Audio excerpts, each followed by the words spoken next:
வணக்கம், நான் உங்கள் அம்மா சமையல் மீனாட்சி. இன்றைக்கி நம்ம வெண்டைக்காய் பொரி குழம்பு வைக்க போகிறோம். சாப்பாட்டுக்கு இது ரொம்ப சூப்பராக இருக்கும். வாங்க எப்படி செய்யறதுன்னு பார்க்கலாம். Oil 2 spoon. 1/2 கிலோ வெண்டைக்காய் வச்சுருக்கேன். இதை இதில் கொட்டி நல்லா வதக்கி எடுத்துக்கலாம்.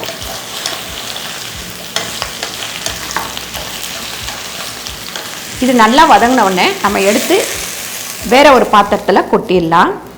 மறுபடியும் நம்ம குழம்புக்கு ஒரு 2 ஸ்பூன் எண்ணெய் போட்டுக்கலாம். பாருங்கள், ஒரு 1/2 ஸ்பூன் அளவுக்கு உளுந்து சேர்த்துக்கலாம். கடுகு ஒரு 1/2 ஸ்பூன் சேர்த்துக்கலாம்.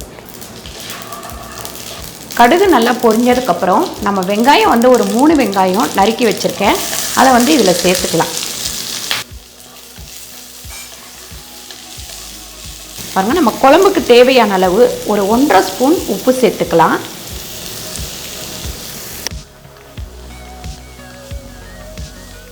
வெங்காயம் நல்லா வதங்கினதுக்கப்புறம் நம்ம இந்த 3 தக்காளி நறுக்கி வச்சுருக்கோம், அதையும் சேர்த்துக்கலாம். பாருங்கள், ஒரு 1/4 டீஸ்பூன் மஞ்சள்தூள் சேர்த்துப்போம். இப்போ பூண்டு 10 பல் நல்லா தோல் உரித்து வச்சுருக்கோம், அதை சேர்த்துக்கலாம். பாருங்கள், வதக்கி வச்சுருக்கேன் இந்த வெண்டைக்காவை மறுபடியும் இதில் சேர்த்து நல்லா வதக்கிக்கலாம். கொஞ்சம் கருவேப்பிலை சேர்த்தும் வதக்கிக்கலாம். ஒரு 5 ஸ்பூன் அளவுக்கு குழம்பு மிளகாத்தூள் வச்சுருக்கேன், இதையும் இதில் சேர்த்துடலாம்.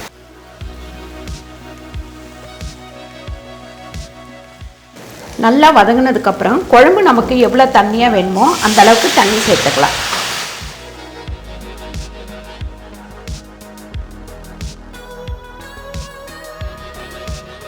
பாருங்கள், நல்லா கிண்டி விட்டுட்டு மூடி வச்சிடலாம். ஒரு 10 நிமிஷம் குழம்பு மூடி வச்சு கொதிக்கட்டும்.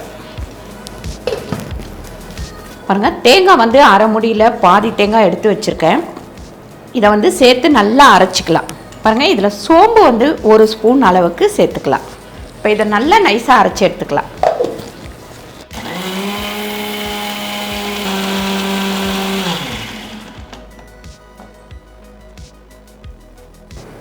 பாருங்கள், இந்த மாதிரி நல்லா வெண்ணெய் போல் நல்லா அரைச்சிக்கோங்க. பாருங்கள், குழம்பு நல்லா கொதித்ததுக்கப்புறம் நம்ம வெண்டைக்காவும் நல்லா வெந்துருச்சு. இப்படி அமைக்கி பார்த்தா தெரியும் நல்லா வெந்துருச்சு. இப்போ நம்ம அரைச்சி வச்சுருக்க இந்த தேங்காய் விழுதை இதில் சேர்த்துடலாம்.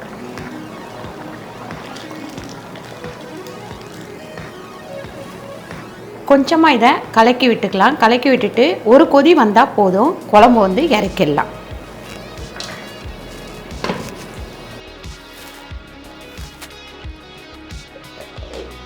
குழம்பு இந்த மாதிரி கொதிக்கும் போது நம்ம இறக்கிடலாம். அப்போ தான் நல்லா அந்த தேங்காய் ரொம்ப நேரம் கொதிச்சா குழம்போட டேஸ்ட் போயிடும்.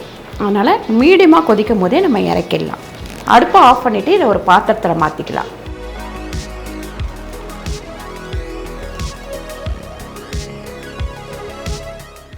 பாருங்கள், மேலே கொஞ்சமாக கொத்தமல்லி தூவிக்கலாம். இந்த வீடியோ உங்களுக்கு பிடிச்சிருந்தால் லைக் பண்ணுங்கள், ஷேர் பண்ணுங்கள், சப்ஸ்கிரைப் பண்ணுங்கள், என்னை ஃபாலோ பண்ணிக்கோங்க. நன்றி, வணக்கம்.